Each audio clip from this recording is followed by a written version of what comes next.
Another great use for Envision is workers' comp.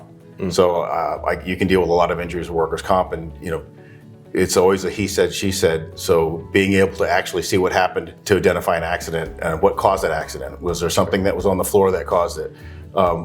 Identifying things that happen even at night, and maybe cleaning procedures aren't taking place, or the wrong equipment's coming out.